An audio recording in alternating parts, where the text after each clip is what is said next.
Mobilisation de la dernière chance pour sauver les 300 platanes de l'avenue du Port. Je vous rappelle que la ministre bruxelloise des Travaux publics compte abattre ces arbres pour agrandir l'avenue. Elle n'en démord pas. Les amoureux de nature ont lancé un dernier appel. Sur place, Martin Vachéry et Kiner Khan. Ils sont venus en famille ou entre amis. Plusieurs centaines de manifestants qui veulent encore y croire. Pour ces riverains et autres sympathisants, impossible d'imaginer l'ancestrale avenue du Port sans ces platanes. Pourtant, cette semaine, le gouvernement bruxellois a tranché. Les travaux de réaménagement auront bien lieu, entraînant le bétonnage de l'avenue et surtout l'abattage de ces arbres. Alors après plusieurs années de mobilisation et à la veille de la date fatidique du début du chantier, ici, on fourbit ses dernières armes dans cette bataille verte.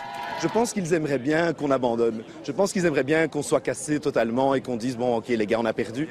Mais non, nous on a cette conviction qu'on ne se trompe pas. On reste très confiants, on est très déterminés.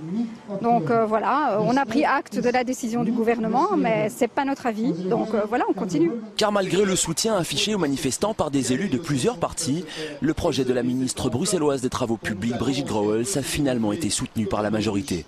Les manifestants se sentent en quelque sorte lâchés par les politiques et leur adressent une chanson sans équivoque.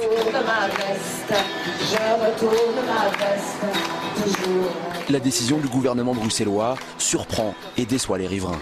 Comme ça, comme un coup près, on nous dit ben non, voilà les gars, c'est comme ça, lundi on abat tout le bazar, on fait le travail comme on l'avait prévu, alors que beaucoup de responsables nous avaient soutenus, eh bien on trouve ça intolérable. Il est important de montrer qu'on est là pour défendre une ville qu'on aime et pour laquelle on veut se mobiliser. Je crois que la politique est tout à fait relative. La politique c'est moi, la politique c'est nous, c'est ce qu'on veut faire de cette ville, quoi. Les travaux de réaménagement débutent donc ce lundi, mais l'abattage des arbres, lui, pourrait commencer dans plusieurs semaines.